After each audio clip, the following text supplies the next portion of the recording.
Beritakanlah firman, siap sedialah baik atau tidak baik waktunya. Shalom, puji Tuhan. Saya percaya karena Tuhan saja kita boleh ada lagi pada perenungan firman Allah di hari ini. Nah, firman Allah akan kita renungkan bersama di hari ini secara khusus saya akan ambil dari Injil Yohanes pasal 4 ayat 1 sampai dengan ayatnya yang ke-42. Secara khusus saya akan baca ayatnya yang ke-13 sampai dengan ayatnya yang ke-14. Firman-Nya berkata demikian, jawab Yesus kepadanya, barang siapa minum air ini ia akan haus lagi, tetapi barang siapa minum air yang akan kuberikan kepadanya, ia tidak akan haus untuk selama-lamanya. Sebaliknya air yang akan kuberikan kepadanya akan menjadi mata air di dalam dirinya yang terus-menerus memancar sampai kepada hidup yang kekal.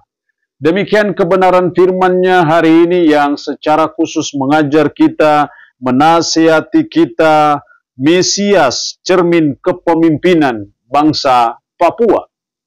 Sudah sepatutnya dan selayaknya sebagai umat, sebagai orang percaya, secara khusus juga bagi pemimpin-pemimpin di tanah Papua, baik sebagai pemimpin gereja maupun pemimpin birokrasi dalam pemerintahan, untuk kita bercermin kepada Mesias. Kita bercermin dari sisi penggenapan nubuatnya, bercermin dari sisi kehidupannya, bercermin dari sisi model, cara kepemimpinannya, itu yang harusnya menjadi suri teladan, contoh yang harus kita praktekkan dalam perjalanan kehidupan kita sebagai pemimpin yang ada di bangsa Papua, kepemimpin yang ada di tanah Papua. Di sini kita melihat suatu kisah bagaimana perjumpaan Mesias dengan seorang perempuan Samaria, dan perjumpaan Mesias dengan perempuan Samaria memberi suatu pelajaran penting yang menjadi cermin bagi kepemimpinan bangsa Papua. Atau dengan kata lain bahwa sikap Yesus kepada perempuan Samaria ini menjadi contoh teladan, cermin bagi kepemimpinan kita di tanah Papua ini. Lalu apa cermin yang bisa kita lihat dari Mesias sebagai cermin kepemimpinan bangsa Papua? Atau lebih sederhananya, apa cara hidup Mesias, apa kepemimpinan Mesias yang perlu kita teladani, yang perlu kita contohi, yang kita perlu jadikan sebagai cermin dalam menciptakan, membangun kepemimpinan yang ada di tanah Papua ini.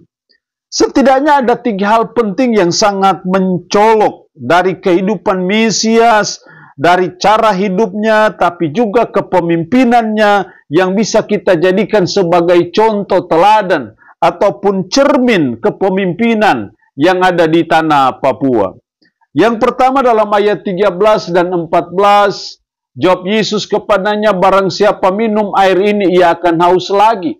Tetapi barang siapa minum air yang akan kuberikan kepadanya, ia tidak akan haus untuk selama-lamanya. Sebaliknya air yang akan kuberikan kepadanya akan menjadi mata air di dalam dirinya yang terus-menerus memancar sampai kepada hidup yang kekal. Disinilah kita melihat bagaimana Mesias sangat peduli dengan kebutuhan yang sangat penting, kebutuhan yang sangat utama, kebutuhan yang sangat fundamental dari seorang perempuan Samaria ini. Bicara soal air, walaupun air yang dijelaskan Yesus di sini bukan lagi bersifat air secara jasmani, tetapi menyangkut suatu kebutuhan utama, berbicara mengenai kehausan rohani, bicara mengenai kebutuhan rohani yang sangat fundamental, yang paling utama. Dan Yesus mengatakan bahwa dialah air hidup itu, sehingga mereka minum tidak akan haus lagi. Di sini saya melihat suatu cermin kehidupan Mesias yang kita jadikan sebagai role model, kepemimpinan bangsa Papua yang pertama yaitu sangat peduli dengan kebutuhan orang. Jadi sebagai pemimpin yang ada di tanah Papua, baik pemimpin gereja, pemimpin birokrasi, pemerintahan, mari kita mencontohi, meneladani kehidupan Mesias, yaitu yang sangat peduli dengan kebutuhan orang. Sangat peduli dengan kebutuhan rakyat yang dia pimpin. Sangat memperhatikan, sangat empati dengan rakyatnya, dengan bawahannya, dengan masyarakat yang dia pimpin. Ini yang harus kita jadikan sebagai contoh teladan ataupun cermin kepemimpinan bangsa Papua. Jadi seorang pemimpin di tanah Papua, dia punya nilai kemanusiaan harus tinggi. Dia punya memiliki sangat kepedulian kepada orang lain. Sehingga ketika dia jadi pemimpin, dia selalu berpikir apa yang harus saya buat bagi masyarakat yang ada di tanah Papua. Apa yang harus saya buat bagi kebutuhan masyarakat dalam gereja di tanah Papua. Sangat peduli.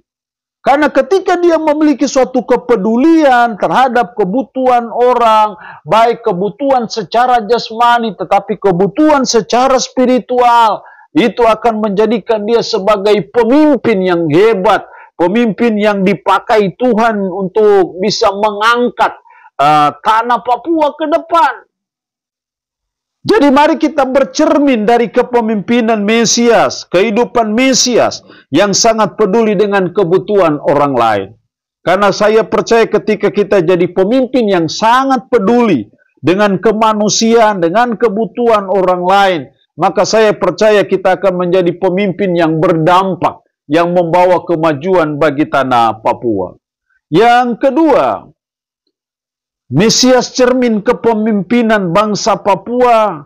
Hal kedua yang saya amati dari Mesias sebagai cermin dalam ayat 23 sampai 24.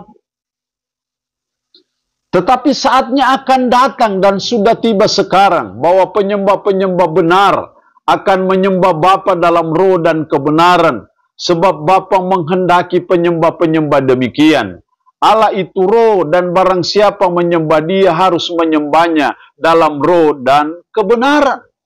Cermin kedua dari kehidupan Mesias, dari kepemimpinan Mesias yang menjadi cermin bagi kepemimpinan bangsa Papua, yang kedua adalah membawa umat untuk menyembah Tuhan.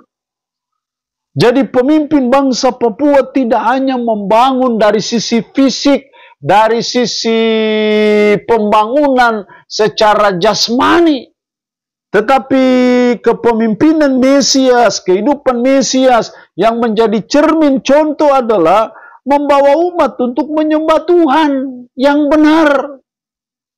Makanya di sini Yesus berkata saatnya akan datang dan sudah tiba sekarang bahwa penyembah-penyembah benar akan menyembah Bapa dalam roh dan kebenaran, sebab Bapa menghendaki penyembah-penyembah demikian. Allah itu roh dan barang siapa menyembah dia harus menyembahnya dalam roh dan kebenaran. Jadi pemimpin di tanah Papua belajar dari Yesus. Dia harus membawa umat untuk menyembah Tuhan. Kita tidak hanya menjadi pemimpin yang membangun infrastruktur yang ada, itu hal yang baik. Tapi ada segi lain dari kepemimpinan yang harus diciptakan di tanah Papua, belajar dari Mesias, bercermin dari Mesias, membawa umat untuk menyembah Tuhan. Dan dalam konteks ayat ini, Tuhan menghendaki kita harus menyembahnya dalam roh dan kebenaran. Kenapa kita harus menyembah Allah dalam roh dan kebenaran? Karena Allah itu roh, bukan fisik. Seringkali menimbulkan persoalan tafsir dalam hubungan dengan menyembah Allah dalam roh dan kebenaran. Ada yang menganggap bahwa menyembah Allah dalam roh dan kebenaran, dia harus menyembah Tuhan itu dalam roh yang sudah dibenarkan Allah. Ada juga yang berpandangan bahwa menyembah Allah dalam roh dan kebenaran artinya bahwa kita harus menyembah Tuhan dalam bahasa roh. Ada juga yang berpandangan bahwa menyembah Allah dalam roh dan kebenaran artinya bahwa kita harus sungguh-sungguh menyembah Allah. Kita harus dengan segenap hati kita untuk menyembah Tuhan. Karena Tuhan itu roh, jadi dia lebih melihat roh kita, lebih melihat hati kita, bukan tampilan fisik kita. Jadi seorang pemimpin di tanah Papua tidak hanya melihat pembangunan secara jasmani, tapi juga melihat pembangunan secara spiritual. Bagaimana umat dibawa kepada penyembahan kepada Tuhan, sehingga umat bertumbuh secara spiritual. Karena spiritualitas rakyatnya, umatnya, sangat mempengaruhi dan menentukan kemajuan dari suatu bangsa, suatu kota, suatu daerah. Karena itu, cermin kepemimpinan bangsa Papua belajar dari Mesias. Kita harus belajar menjadi pemimpin yang membawa umat rakyat untuk menyembah Tuhan dalam roh dan kebenaran. Jadi menyembah Tuhan itu bukan soal kita tepuk tangan atau tidak tepuk tangan. Menyembah Tuhan dalam roh dan kebenaran bukan soal Anda angkat tangan kah, lipat tangan kah, bukan soal itu. Karena Allah itu roh. Dalam konteks ayat ini, perempuan Samaria bawa nenek moyang mereka menyembah di atas gunung. Orang Israel menyembah di Yerusalem. Maka dalam konteks itulah Yesus berkata, oh Allah itu roh. Allah tidak dipengaruhi oleh tempat di atas gunung kah, di Yerusalem kah, di manakah kita bisa menyembah Allah. Bukan soal tempat, tapi yang penting justru adalah bagaimana kita menyembah Dia dalam roh dan kebenaran, bagaimana kita menyembah Tuhan dengan segenap hati kita, diikuti oleh kehidupan kita yang selalu hidup benar di mata Tuhan. Itulah penyembahan yang berkenan kepada Tuhan. Dan seorang pemimpin bangsa Papua harus membawa umat untuk menyembah Tuhan dalam roh dan kebenaran. Karena itu cermin kepemimpinan yang kita pelajari dari Mesias, namanya Yesus Kristus. Hal yang ketiga, cermin kepemimpinan bangsa Papua, belajar dari hidup Mesias dalam ayat 34.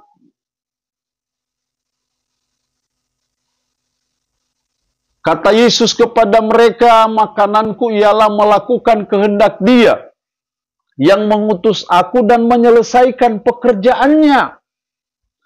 Makananku ialah melakukan kehendak Dia. Mesias cermin kepemimpinan bangsa Papua. Hal yang ketiga yang harus kita jadikan sebagai cermin kepemimpinan bangsa Papua dari kehidupan Mesias, yaitu melakukan kehendak Tuhan. Jadi seorang pemimpin di tanah Papua terus belajar dan berusaha. Pada waktu dia menjadi seorang pemimpin, dia terus belajar dan berusaha supaya dia melakukan kepemimpinannya, leadershipnya itu sesuai dengan kehendak Tuhan. Jangan yang bertentangan dengan kehendak Tuhan.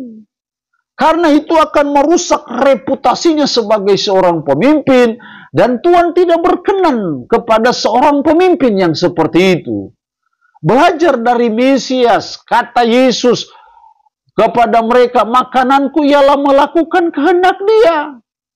Kita pun sebagai pemimpin di bangsa Papua, di tanah Papua, kita pun harus berkata, saya mau jadi pemimpin yang melakukan kehendak Dia. Itulah cermin yang perlu kita contohi dan teladani dari Mesias. Melakukan kehendak Tuhan. Jadi sebagai pemimpin di tanah Papua, mari kita terus belajar, terus berusaha melakukan kehendak Tuhan ketika kita jadi seorang pemimpin. Makanya kita berusaha supaya jangan jadi pemimpin yang pemabuk. Karena itu tidak sesuai kehendak Tuhan. Jangan jadi pemimpin yang terlibat dalam persinahan. Menambah istri sana sini, tidak boleh. Karena itu tidak sesuai dengan kehendak Dia. Itu tidak sesuai dengan cermin kehidupan Mesias yang harus kita jadikan sebagai teladan sebagai pemimpin. Jadi cara-cara hidup yang tidak berkenan kepada Tuhan, korupsi, memperkaya diri, tidak boleh. Karena itu bertentangan dengan kehendak Tuhan. Tapi sebagai pemimpin kita bercermin dari Mesias. Mari kita terus melaksanakan leadership kita, kepemimpinan kita, dengan terus mengikuti apa kehendak Tuhan. Apa maunya Tuhan, dan kehendak Tuhan pasti sesuai dengan firman-Nya. Jadi melakukan kehendak Tuhan sama dengan artinya mentaati firman-Nya. Menjadi musibah besar bagi kita, bangsa Papua, umat Tuhan di tanah Papua. Karena ketika kita menjadi pemimpin, tendensinya, kecenderungannya adalah kita mengoleksi istri. Kita menambah istri. Ini kan tidak sesuai dengan kehendak Dia. Tidak sesuai kehendak Tuhan. Pada waktunya dan pada saatnya Tuhan pasti menolak kita sebagai pemimpin karena Tuhan tidak berkenan. Dan saya percaya ketika kita menjadi pemimpin yang melakukan kehendak Tuhan, pasti kita akan menjadi pemimpin yang baik, pemimpin yang hebat, pemimpin yang sungguh diberkati oleh Tuhan, sehingga akhirnya kita membawa dampak yang luar biasa di tanah Papua, dan akhirnya tanah Papua bisa maju terus bersetara dengan provinsi-provinsi yang lain di dalam Republik Indonesia ini. Karena itu seorang pemimpin sangat mempengaruhi kemajuan suatu daerah, suatu bangsa, sangat dipengaruhi dan ditentukan oleh pemimpin. Karena itu sebagai pemimpin di tanah Papua, mari kita bercermin dari Mesias supaya kita menjadi pemimpin yang hebat. Allah yang punya firman ini memberkati kita dengan firman-Nya di hari ini. Amin. Mari kita berdoa. Puji syukur untuk firman-Mu hari ini. Mengajar kami, mengingatkan kami, menasihati kami. Mesias, cermin kepemimpinan bangsa Papua. Tuhan, tolonglah kami sebagai umat yang ada di tanah Papua secara khusus sebagai pemimpin, baik pemimpin gereja maupun pemimpin pemerintahan. Tolonglah kami supaya kami jadikan Mesias sebagai cermin kepemimpinan di tanah Papua, yaitu sangat peduli dengan kebutuhan orang, membawa umat untuk menyembah Tuhan dan melakukan kehendak Tuhan. Roh-Mu yang kudus tanamkan dan meteraikan firman dalam hati dan pikiran kami, dan sanggupkan kami untuk bisa memperlakukan firman ini dalam hidup kami sehari-hari. Berkat Tuhan bagi umat-Mu yang mendengarkan renungan harian di hari ini. Yang sakit, hamba berdoa dalam nama Yesus, Tuhan lawat, Tuhan jamah, Tuhan sembuhkan dari sakit penyakit yang diderita. Terpuji-pujilah nama-Mu. Dalam nama Tuhan Yesus Kristus kami berdoa. Amin. Shalom. Tuhan Yesus memberkati kita dengan firman-Nya di hari ini.